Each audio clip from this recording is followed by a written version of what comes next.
I rise in support and honor the late Congressman Charlie Wilson of the 2nd Congressional District of Texas. I didn't know Congressman Wilson in his salad days. I didn't get elected until 1984.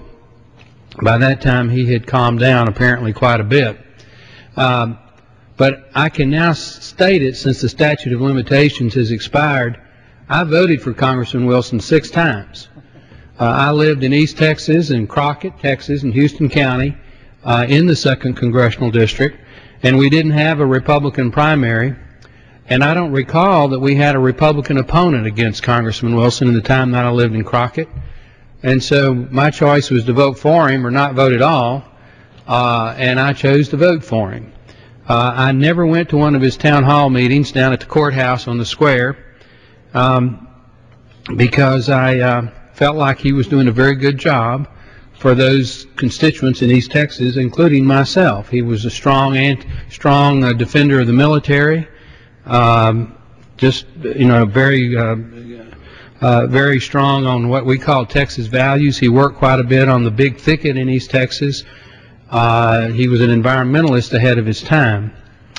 When I got elected in 1984, I made it a point to get to know Congressman Wilson, or Charlie Wilson, because I had been his constituent and I knew of his reputation, and I just felt like he'd be a good guy to get to know, and he was. He was a really, really good person.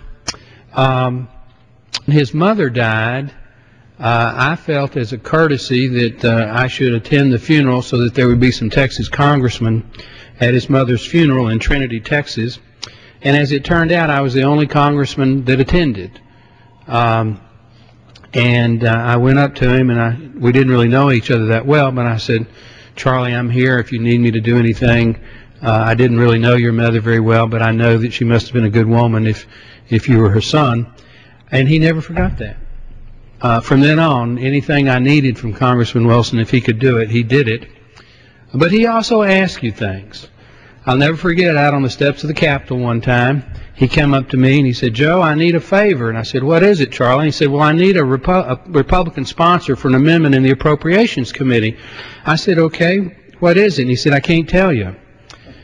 I said, "Well, how much money is it?" He said, "I can't tell you." I said, "Well, how many years is it?" He said, "I can't tell you." I said, "Well, what can you tell me?" He said, "If you do this for me, I'll do almost anything you want in the Appropriation Committee for you." So I didn't know. To this day, I don't know what that amendment was. But after reading some of the history of that time and that era, my assumption is that I was the Republican sponsor of an amendment that got funding for the black box programs in Afghanistan for the Stinger missiles. Now, I don't know that, Madam Speaker, but that's kind of the way he operated. Another story I can tell you is that I was standing here back behind the rail one afternoon, and we had a series of votes going on, and Charlie came up to me, and he said, "What are you doing in a month or so?" And I said, "I don't know." He said, "Well, I'm going to take a little trip." And I said, "Where are you going?" He said, "We'll go anywhere you want to go." And I said, "Well, but where do you want to go?" He said, "Well, I have to go to Afghanistan and I have to go to Morocco. And if you'll come with me after that, we'll go anywhere you want to go." And I said, "Well, I'll think about it." Well, I asked my chief of staff, and she said no. And I asked my wife, and she said no. So then I had to tell Congressman Wilson that I couldn't go.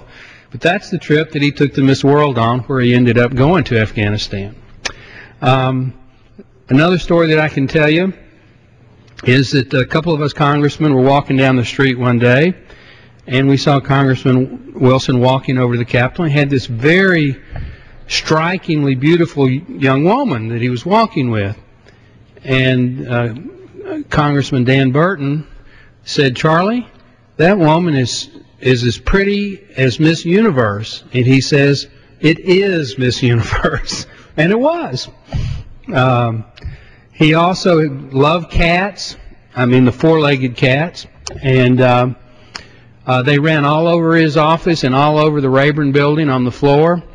And as far as I know, the House administrations never chastised him. When you walked into his office, right above it right after Afghanistan, he had a live Stinger missile, and he was very proud of that. I see that my time's about to expire, so for all of those of his family members and his constituents, there were a lot of Republicans that loved Charlie Wilson, and he will be missed.